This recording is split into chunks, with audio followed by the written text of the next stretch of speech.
వహిస్తాడు. ఒక నాయకుడు తయారు కావటం అనేది రాత్రికి రాత్రి ఏ నాయకుడు తయారు కాడు. డబ్బులు లేని సమాజంలో, అణిచివేత ఉన్న సమాజంలో, వివక్ష ఉన్న సమాజంలో, ఊరికి దూరంగా నెట్టివేసిన సమాజంలో ఒక నాయకుడు తయారు కావటం అంటే అది సామాన్యమైన విషయం కాదు. సామాన్యులు అసామాన్యులుగా మారే చరిత్ర, అది మాదిగ కులము రూపొందించిన చరిత్రలోంచి భాగంగా ఆయన తయారై వచ్చాడు. అట్లా తయారై వచ్చిన ఒక నాయకుడిని ఈ సమాజం కాపాడుకోవాలి.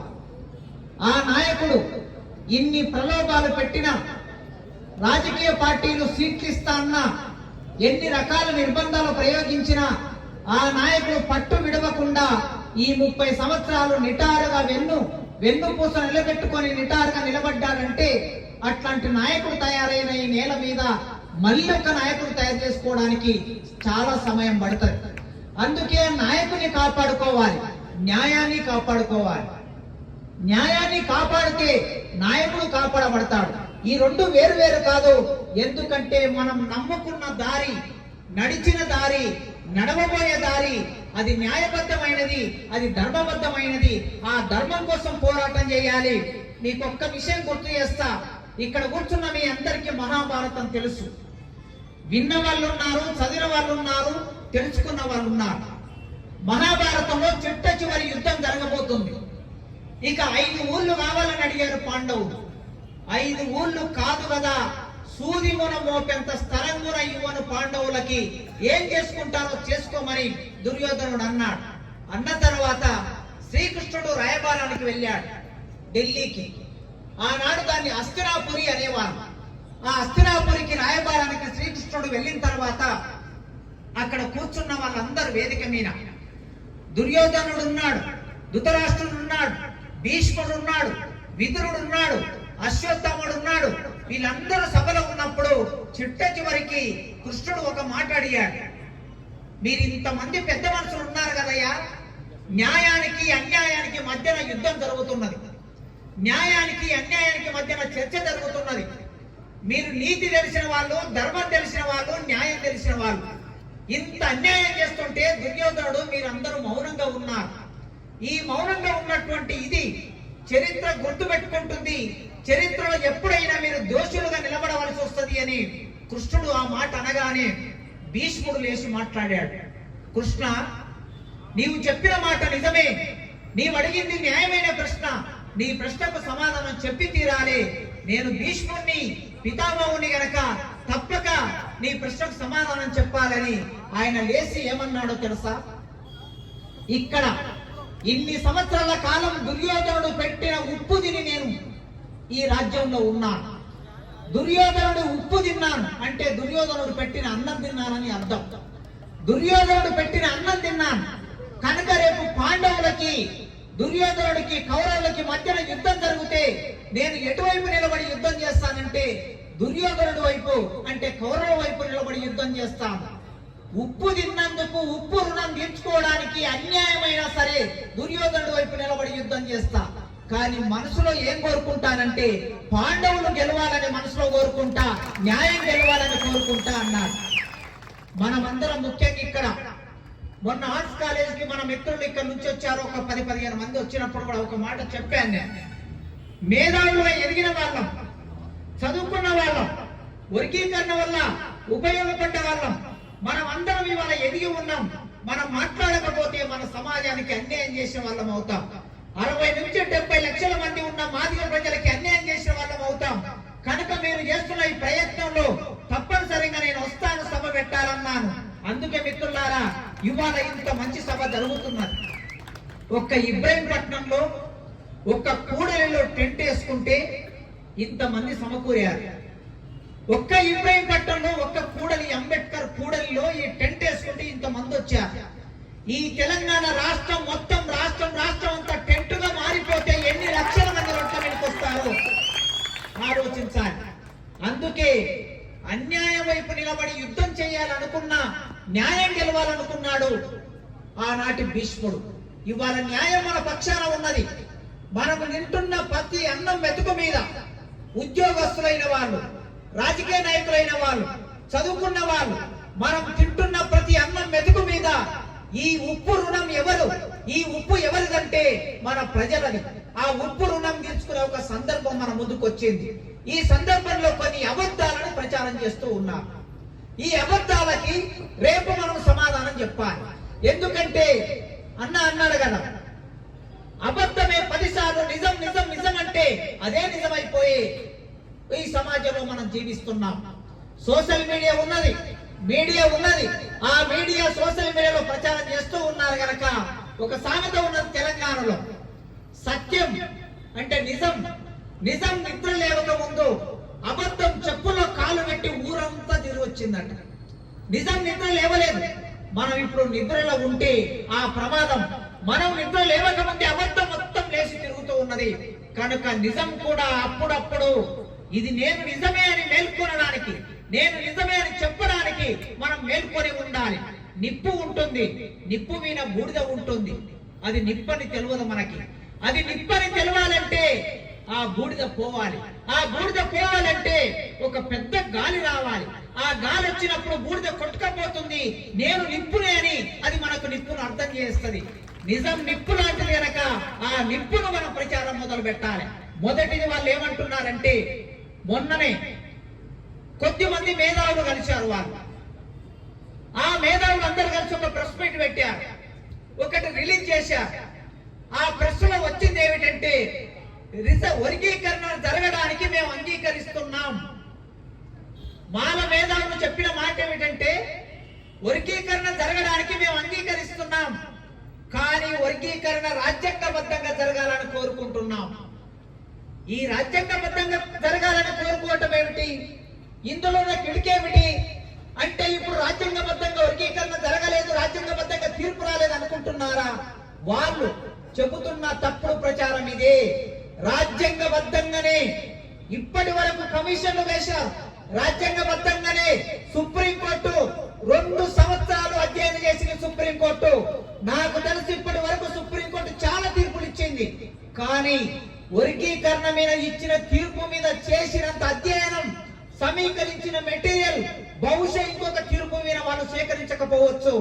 ఈ దేశంలో ఉన్న అనేక రాష్ట్రాల నుంచి, ఎన్జిఓల నుంచి సమాచారం తెప్పించుకున్నారు, మేధావుల నుంచి సమాచారం తెప్పించుకున్నారు, ప్రభుత్వాల నుంచి సమాచారం తెప్పించుకున్నారు, విస్తృతంగా అధ్యయనం చేశారు.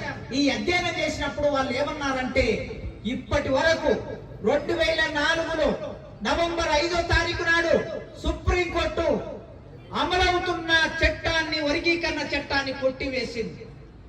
2004లో అంటే 20 ఏళ్ల కిందట. ఎందుకు కొట్టేసింది సుప్రీంకోర్టు ఆనాడు సుప్రీంకోర్టు మీద ఆనాడు ఉన్నటువంటి ఇప్పుడు చెప్తున్న వెంకటస్వామి గారు, ఇప్పుడు వరకు అన్న చెప్పిన వెంకటస్వామి గారు, దేశంలో ఉన్న మాల వాళ్ళందరినీ, పెట్టుబడిదారులని, భూస్వాములని అందరినీ ఏకం చేసి, డబ్బులున్న వాళ్ళని ఏకం చేసి, జడ్జీలని ప్రలోభపెట్టి రకరకాల ప్రయత్నాలు చేసి ఆనాడు సుప్రీంకోర్టు మన తీర్పును, వర్గీకరణ తీర్పును కొట్టేయించారు. ఎందుకు కొట్టేశారు ఆనాడు జడ్జీలు? ఒక కారణం చెప్పారు. 341 అనే ఆర్టికల్ రాజ్యాంగంలో ఉన్నది. ఈ 341 అనే ఆర్టికల్ ప్రకారం వర్గీకరణ చేసుకోవడానికి వీలు లేదు అని సుప్రీంకోర్టు 20 ఏళ్ల కిందట వర్గీకరణ చట్టాన్ని కొట్టేసింది. ఇది నిజమేనా? ఇది సత్యమేనా? ఇది న్యాయమేనా? మొన్న సుప్రీంకోర్టు ఈ విషయం మీద అధ్యయనం చేసింది. అధ్యయనం చేసి ఏమన్నదంటే, 341 ఆర్టికల్ అనేది ఎక్కడ కూడా వర్గీకరణ చెయ్యాలా, వర్గీకరణ చేయకూడదా అనే విషయం ఎక్కడ చెప్పలేదు. మీరైనా చదవచ్చు, ఇప్పటికీ ఇంగ్లీష్ లో ఉన్నది, అది తెలుగులో కూడా దొరుకుతున్నది. 341 ఆర్టికల్ ఏ, ఆర్టికల్ బి ఎక్కడ కూడా వర్గీకరణ గురించి ప్రస్తావన చేయలేదు. ఏం చెప్పింది 341 ఆర్టికల్ రాజ్యాంగంలో? అంబేద్కర్ ఎందుకు ఈ ఆర్టికల్ రాజ్యాంగంలో పెట్టాడు? ఎందుకు పెట్టాడంటే, ఎప్పుడైనా సరే భారతదేశంలో నోరున్న వాళ్ళు, డబ్బులున్న వాళ్ళు, ప్రాబల్యం ఉన్న వాళ్ళు ఎస్సీల జాబితాలో ఏదైనా ఒక కులాన్ని తీసుకొచ్చి పెట్టొచ్చు, ఏదైనా ఒక కులాన్ని తీసివేయొచ్చు. కనుక అంత ఈజీగా తీసివేయకుండా, తెచ్చి పెట్టకుండా 341 ఒక ఆర్టికల్ ను పగడబందిగా అంబేద్కర్ రూపొందించి పెట్టాడు. ఒకవేళ ఒక కులాన్ని తీసివేయాలన్నా, ఒక కులాన్ని చేర్చాలన్నా పార్లమెంటు సమావేశం కావాలి, చర్చ జరగాలి, మెజార్టీ ఆమోదించాలి. రాష్ట్రపతి దగ్గరికి బిల్లు వెళ్ళాలి, అది ఒక ప్రభుత్వ ఆర్డర్ గా మారాలి, అప్పుడు ఒక కులాన్ని చేర్చడం గాని ఒక కులాన్ని తీసివేయడం గాని జరగాలని అంబేద్కర్ చెప్పాడు. ఈ 341 ఆర్టికల్ కులాన్ని చేర్చడం, కులాన్ని తీసివేయడం మాత్రమే చెబుతుంది తప్ప ఎక్కడ కూడా వర్గీకరణ చెయ్యాలని గాని వద్దని గాని 341 ఆర్టికల్ చెప్పడం లేదు. మొన్నటి సుప్రీంకోర్టులో ఉన్న 7 మంది జడ్జీలు ఈ విషయం గురించి ఆలోచించారు. విస్తృతంగా అధ్యయనం చేసి భారత రాజ్యాంగం ప్రకారమే వర్గీకరణ న్యాయమైంది అని చెప్పారు. వాళ్ళు భారత రాజ్యాంగం ప్రకారమే న్యాయమైందన్నారు. ఎందుకంటే భారత రాజ్యాంగంలో ప్రియంబుల్ ఏం చెప్తున్నది? రాజ్యాంగ ప్రవేశిక భారతదేశ ప్రజలమైన మేము భారతదేశాన్ని సర్వసత్తాక సార్వభౌమ గణతంత్ర ప్రజాస్వామ్య లౌకిక సామ్యవాద రాజ్యాంగం గుర్తిస్తున్నాము. అవకాశాల్లో సమానత్వం, రాజకీయాల్లో సమానత్వం, విద్యారంగంలో సమానత్వం, ఉద్యోగాల్లో సమానత్వం, వాక్ స్వాతంత్రంలో సమానత్వం, ప్రజలందరూ సమానంగా జీవించేటట్లు రాజ్యాంగం హామీ ఇస్తున్నది అని భారత రాజ్యాంగం చెప్పింది. ఈ 7 మంది జడ్జీలలో 6 మంది జడ్జీలు ఈ విషయాన్ని తీసుకున్నారు. భారతదేశ రాజ్యాంగానికి ఆత్మ వంటిది ఏమిటంటే రాజ్యాంగ ప్రియంబుల్. ఆ రాజ్యాంగ ప్రియంబుల్, రాజ్యాంగ ప్రవేశిక మొత్తం రాజ్యాంగానికి ఆత్మ వంటిది. ఆ రాజ్యాంగ ఆత్మ వంటి దాన్ని తీసుకొని ఆర్టికల్ 15 చెప్పారు, ఆర్టికల్ 16 చెప్పారు. ఆర్టికల్ 15 ప్రకారం మనుషులందరూ సమానమే అని చెప్తున్నది ఆర్టికల్ 15. ఆర్టికల్ 16 ఏం చెప్తున్నదంటే ఉద్యోగాలు పొందడానికి ప్రతి మనిషికి భారతదేశంలో పుట్టిన ప్రతి ఒక్కరికి హక్కు ఉన్నది. అందరికీ ఉద్యోగాలు సమానంగా రాజ్యం అనేది కల్పించాలని ఆర్టికల్ 16 చెప్తున్నది. ఈ సుప్రీంకోర్టు జడ్జీలు 6 మంది ఏమన్నారంటే ఆర్టికల్ 15, ఆర్టికల్ 16 ప్రకారం ప్రియంబుల్ ప్రకారం భారతదేశంలో ఉన్న ఎస్సీ రిజర్వేషన్ ను రాష్ట్ర ప్రభుత్వాలు వర్గీకరణ చేసుకోవడానికి రాజ్యాంగమే అంగీకరిస్తున్నదని వాళ్ళు తీర్పిచ్చారు. మిత్రులారా, మన మిత్రులు ఏమంటున్నారు, మన అన్నలు ఏమంటున్నారంటే రాజ్యాంగానికి వ్యతిరేకంగా జరిగింది ఇది అంటున్నారు. మన అన్నలైన మేధావులు ఏమంటున్నారంటే రాజ్యాంగ బద్ధంగా జరగాలంటున్నారు. రాజ్యాంగానికి వ్యతిరేకంగా ఎక్కడ వర్గీకరణ జరగలేదు, గతంలో జరగలేదు, మొన్న ఇచ్చిన తీర్పులో లేదు. రాజ్యాంగబద్ధంగానే తీర్పు ఇచ్చారు కనుక రాజ్యాంగాన్ని రక్షించడంలో మనం ముందుంటాం, రాజ్యాంగాన్ని ప్రచారం చేయడంలో మనం ముందుంటాం, రాజ్యాంగానికి ఏమైనా ఆటంకం ఏర్పడితే మనం ముందుంటాం. కనుక రాజ్యాంగం ప్రకారమే వర్గీకరణ జరగాలి, జరుగుతున్నది. దానికోసమే సుప్రీంకోర్టు తీర్పిచ్చిందనే సమాధానాన్ని మనం చెప్పాలి. ఇంకా రెండో ప్రశ్న వాళ్ళు ఏమేస్తున్నారంటే వర్గీకరణ జరిగితే మాలమాదిగల మధ్య ఐకమత్యం దెబ్బతింటుంది అంటున్నారు. ఈ ఐకమత్యం అనే వాదన ఎక్కడిది? ఈ వాదన ఎక్కడి నుంచి వచ్చింది? మాలమాదిగల మధ్యన ఐకమత్యం అనే మాట వచ్చినప్పుడు ఎక్కడికి వెళ్ళాలి? 100 సంవత్సరాల వెనక్కి వెళ్ళాలి. ఆనాడు అంబేద్కర్ రిజర్వేషన్లు కావాలని అంబేద్కర్ అడిగితే గాంధీ రిజర్వేషన్లు వద్దన్నాడు. ఎందుకు వద్దన్నాడు? రిజర్వేషన్లు ఇస్తే దళితులు, ఇతర కులాల వాళ్ళు రెండుగా దేశ విభజన జరుగుతుంది, మన మధ్యన ఐకమత్యం దెబ్బతింటది. స్వాతంత్రం వచ్చింది గనక మనం అందరం మంచి రాజ్యాన్ని రూపొందించుకొని మంచి పరిపాలన చేసుకుందాం, రిజర్వేషన్లు ఎందుకు అంబేద్కర్ నీకు అని అడిగాడు. అడిగితే అంబేద్కర్ ఏమన్నాడు? 1000 సంవత్సరాలుగా గుడికి బడికి సంపదకి రాజ్యానికి దూరంగా ఉన్నటువంటి మేము మనుషులుగా చూడని మమ్మల్ని ప్రధాన స్రవంతిలోకి మేము రావాలంటే మాకు చదువుకోవడానికి, ఉద్యోగం చేయడానికి, రాజకీయాల్లోకి రావడానికి మాకు హక్కు కావాలి. ఆ హక్కు రిజర్వేషన్ ద్వారానే వస్తుందని అంబేద్కర్ అడిగాడు. గాంధీ ఏమన్నాడు? విడిపోవడం అవుతుంది అన్నాడు, ఐకమత్యం దెబ్బతింటుంది అన్నాడు. ఆనాడు గాంధీ మాట్లాడింది తెలంగాణకి ఆంధ్రకి మధ్యన చర్చ వచ్చినప్పుడు తెలంగాణ ప్రజలందరూ 4 కోట్ల మంది ప్రజలు తెలంగాణ కావాలని అడిగారు. ఆంధ్ర వాళ్ళు ఏమన్నారు? మనం విడిపోవద్దు, విడిపోవద్దు, అన్నదమ్ములాగా మనం కలిసి ఉందామని ఆంధ్ర వాళ్ళు అన్నారు. తెలంగాణ వాళ్ళు మాకు ప్రత్యేక రాష్ట్రం కావాలన్నారు. ఇక్కడ ఐకమత్యాన్ని తీసుకొచ్చారు. వర్గీకరణ ద్వారా ఎవరి పొలాలు వాళ్ళకి 15% రిజర్వేషన్ ఈ రాష్ట్రంలో ఉన్నటువంటి సింధులకి, డక్కలకి, మాస్టర్లకి, బుడుగ సంఘాలకి, బైండ్లకి, అన్ని కులాలకి, వాళ్ళు నీరటికారులైనా, వాళ్ళు బ్యాగర్లైనా, దాసర్లైనా, ఎస్సీలలో ఉన్న 59 కులాలకి సమానంగా 15% రిజర్వేషన్ ఎవరి జనాభా ప్రకారం వాళ్ళ పంచుకుందామని మనమంటే వాళ్ళేమంటున్నారు ఐకమత్యం అంటున్నారు. గాంధీ చెప్పిన ఐకమత్యం, ఆంధ్రులు చెప్పిన ఐకమత్యం ఇవాళ మన అన్నలు చెప్తున్నారు. కనుక ఎప్పుడైనా సరే మిత్రులారా మీరు గుర్తు పెట్టుకోండి, ఇక్కడ కూర్చున్న వాళ్ళు చాలా మంది మీ ఇళ్లలో 2, 3, 4 అన్నదమ్ములు ఉండి ఉంటారు. తండ్రి ఆస్తి సంపాదిస్తే 10 ఎకరాల భూమి సంపాదిస్తే 5 మంది అన్నదమ్ములు ఉంటే మనిషికి 2 ఎకరాల చొప్పున తండ్రి అందరికి పంచి పెట్టాడు. అందరూ సంతోషంగా అందరూ ఐకమత్యంతో ఉంటారు. విడిపోయినంత మాత్రాన, వేరే కుటుంబాలు పెట్టుకున్నంత మాత్రాన, భూమి పంచుకున్నంత మాత్రాన, పెళ్లిళ్ళు చేసుకున్నంత మాత్రాన అన్నదమ్ములు అనేది పోతుందా ఎక్కడైనా? అందుకే ఐకమత్యం అనే మాటతో తప్పుడు ప్రచారం చేసి వాళ్ళు వర్గీకరణ జరగకుండా అడ్డుపడుతున్నారు. ఆ అడ్డుపడేది ఐకమత్యం అనే దాన్ని ముందుకు తీసుకొస్తున్నారు. ఐకమత్యం ఏనాడు ఉన్నది? ఏనాడనే ఐకమత్యం ఉన్నదా? ఈ ఐకమత్యం ఉంటే నీకు నాకు ఎలాంటి సంబంధాలు ఉన్నాయో ఒకసారి చర్చకు పెట్టండి. చర్చకు పెడితే అర్థమవుతుంది. నీకు నాకు కంచం పొత్తున్నదా? నీకు నాకు మంచం పొత్తున్నదా? నీ పండుగలు నా పండుగలు ఒకటిగా ఉన్నాయా? నీ దేవుడు నా దేవుడు ఒకటిగా ఉన్నాడా? లేదు కదా. మేము ఎల్లమ్మను పూజిస్తాం, మేము ఇంకొకరిని పూజిస్తాం, మీరు చెన్నకేశవుని పూజిస్తారు, మేము జాంబవంతుని పూజిస్తాం. నీకు చెన్నకేశవుడు అయ్యాడు, చెన్నకేశవుడు నీకైతే జాంబవంతుడు నాకయ్యాడు.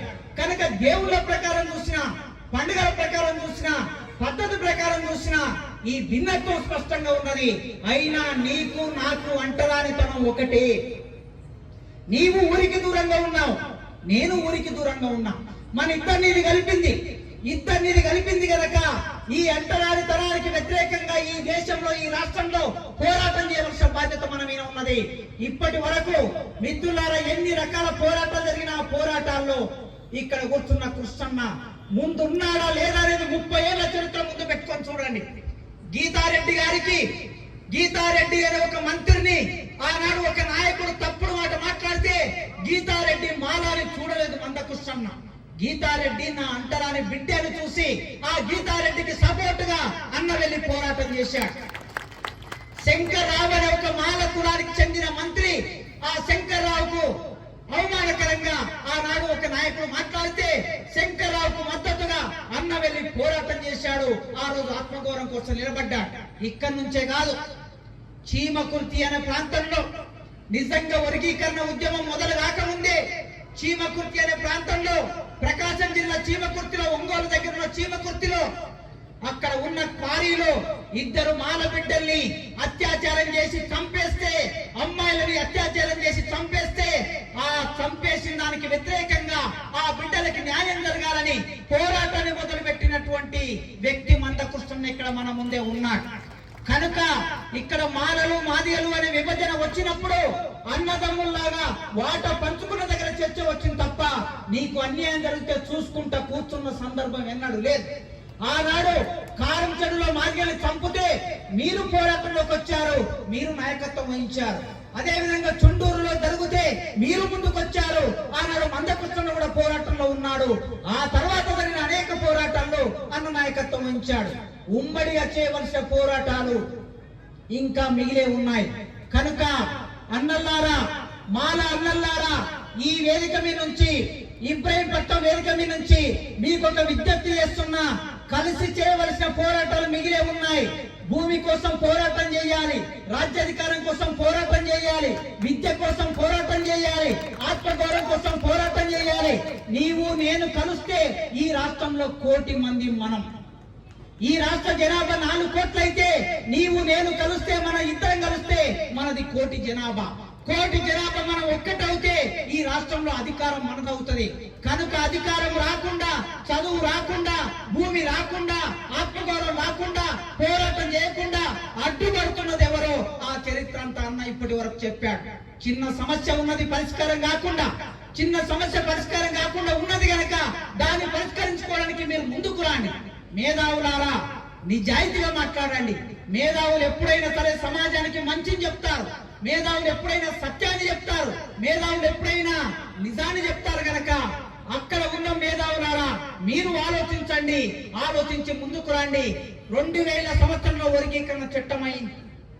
99లో ప్రారంభమై 2000 సంవత్సరంలో చట్టమైంది. చట్టం అయిన తర్వాత ఉద్యోగాలు పొందాం.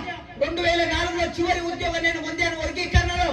ఆ 2000 సంవత్సరం తర్వాత చట్టం అయిన తర్వాత మందకృష్ణ ఏం చేశాడు? వర్గీకరణ గురించి అడిగాడా? వర్గీకరణ గురించి సభలు పెట్టాడా? వర్గీకరణ గురించి మాలలను ఎవరైనా తిట్టాడా? రాజకీయ నాయకులు ఏమైనా అన్నాడా? ఏమనలేదే. ఏం చేశాడు ఆ కాలంలో? మాదిగా ఉద్యోగులు ఎవరైతే ఉన్నారో మాదిగా ఉద్యోగులకి ప్రమోషన్ లో రిజర్వేషన్ లేదు. ఇక్కడున్న టీచర్లైనా మీకు తెలుసు, ఇక్కడున్న ఉద్యోగస్తులైనా మీకు తెలుసు. 2000 సంవత్సరం 2002-3 నాటికి ముందు ఉద్యోగాల్లో మనకు రిజర్వేషన్ లేదు. ఆయన పోరాటాన్ని తీసుకొని ఉద్యోగాల్లో రిజర్వేషన్ మనకెందుకు లేదు? ఒకసారి ఉద్యోగంలోకి ఒక క్లర్క్ ఉద్యోగంలోకి వస్తే, జూనియర్ అసిస్టెంట్ ఉద్యోగంలోకి వస్తే మొత్తం జీవితం అంతా జూనియర్ అసిస్టెంట్ గా, జీవితం అంతా చప్రాసిగా, జీవితం అంతా క్లర్క్ గా రిటైర్ అయిపోయేది ఎందుకు? మాకు మీరు మాత్రమే ఆఫీసర్లు ఎందుకు అవుతున్నారని పోరాటాన్ని మొదలుపెట్టి ఈ రాష్ట్రంలో ప్రమోషన్లలో రిజర్వేషన్లు సాధించిన నాయకుడు ఆయన ఉన్నాడు కదా. కేవలం మాదిగొల్లకే రిజర్వేషన్లు వచ్చాయా? మాదిగొల్లే ప్రమోషన్ పొందారా? అన్ని కులాలు, ఎస్సీలో ఉన్న అన్ని కులాలు ప్రమోషన్లు పొందారు కదా. అందుకే వర్గీకరణ సమస్య పరిష్కారం అయితే మనం ముందుకు వెళ్ళడానికి ఇంకా చాలా మార్గాలు ఉన్నాయి గనక ముందుకు వెళ్ళే ఒక ఎజెండా ఉంది. మీరు ఇప్పటికైనా అర్థం చేసుకోండి, ఇది మన మధ్యన ఘర్షణ కాదు. వాళ్ళు ఇంకో మాట ఏం మాట్లాడుతున్నారంటే అగ్రకుల పార్టీలకి అనుకూలంగా ఇది జరుగుతున్నది, అగ్రకుల పార్టీలు ఎంజాయ్ చేస్తున్నారు అని అంటే, మరి అగ్రకుల పార్టీలు ఎంజాయ్ చేయడానికి, వాళ్ళు రాజ్యాధికారంలో ఎక్కువ కాలం ఉండడానికి ఎవరు కారణం అవుతున్నారు? ప్రతిసారి వర్గీకరణ చట్టం ముందుకొచ్చినప్పుడల్లా హైకోర్టులో వేసింది మీరే, హైకోర్టులో 2 సార్లు వేసింది మీరే, సుప్రీంకోర్టులో 2 సార్లు వేసింది మీరే, మళ్ళీ ఇప్పుడు పిటిషన్లు వేసింది మీరే, మళ్ళీ హైకోర్టులో పిటిషన్లు వేస్తున్నది మీరే. కనుక పేద మాల ప్రజలారా, గూడు లేని మాల ప్రజలారా, అన్నం లేని మాల ప్రజలారా, విద్య లేని మాల ప్రజలారా, ఉద్యోగం లేని మాల యువకులారా, మీరు ఆలోచించండి. వర్గీకరణకు వ్యతిరేకంగా జరిగే పోరాటం వలన మీకు ఇల్లు రాదు, మీకు ఉద్యోగం రాదు, మీకు చదువు రాదు, మీకు ఆత్మగౌరవం రాదు. వస్తే ఏమొస్తుంది? ఒక ఆయనకి మంత్రి పదవి వస్తుంది తప్ప మీకు ఒరిగేది ఏముండదు అనేది ఆలోచించండి. మాల ప్రజలని కూడా అర్థం చేయించండి. అట్లా అర్థం చేయించే క్రమంలో ఇవాళ మనం అందరం చైతన్యం కావడం మాత్రమే కాదు, చైతన్యం మన కొత్త కాదు. ఈ తెలుగు నేల మీద చైతన్యం గురించి మాట్లాడితే, అస్తిత్వం గురించి మాట్లాడితే, అస్తిత్వ ఉద్యమాల గురించి మాట్లాడితే 1994 జూలై 7వ తారీఖు ముందు ఒక చరిత్ర, 94 జూలై 7వ తారీఖు తర్వాత మందకృష్ణ నిర్మాణం చేసిన చరిత్ర ఇంకొక చరిత్ర. 2 రకాల విభజన రేఖ ఉన్నది దళిత ఉద్యమంలో. ఆ దళిత ఉద్యమానికి మాత్రమే పరిమితం లేక కాకుండా మాదిగ దండోర ప్రారంభమైతే ఈ మొత్తం సమాజానికి చైతన్యం ఇచ్చిన శక్తి కూడా మనకే ఉన్నది. మాదిగ దండోర ప్రారంభమైతే మనల్ని చూసి చాకలలో చాకిరేవ దెబ్బ వేశారు, మనల్ని చూసి గొల్లల్లో గొల్ల కురుమంటోళ్ళు దెబ్బ వేశారు, మనల్ని చూసి లంబడల్లో నంగాల వేరు వేశారు, మనల్ని చూసి ఆదివాసులు తుడు దెబ్బ మోగించారు, మనల్ని చూసి సప్పండ కులాలు వాళ్ళు సంఘాలు పెట్టుకొని ఈ రాష్ట్రంలో ముందుకొచ్చారు. వాళ్ళందరికీ చైతన్యం ఇచ్చినటువంటి వ్యక్తులం మనం. ఊరికి దూరంగా పుట్టినా సరే ఒక్కసారి చైతన్యవంతమైన తర్వాత మొత్తం సమాజానికి చైతన్యం నేర్పిన వాళ్ళం. మరి మనం ఇవాళ మౌనంగా ఉందామా? మౌనంగా ఉంటే చరిత్రలో నేరం చేసిన వాళ్ళం అవుతాం. మౌనం కూడా నేరం అవుతుంది.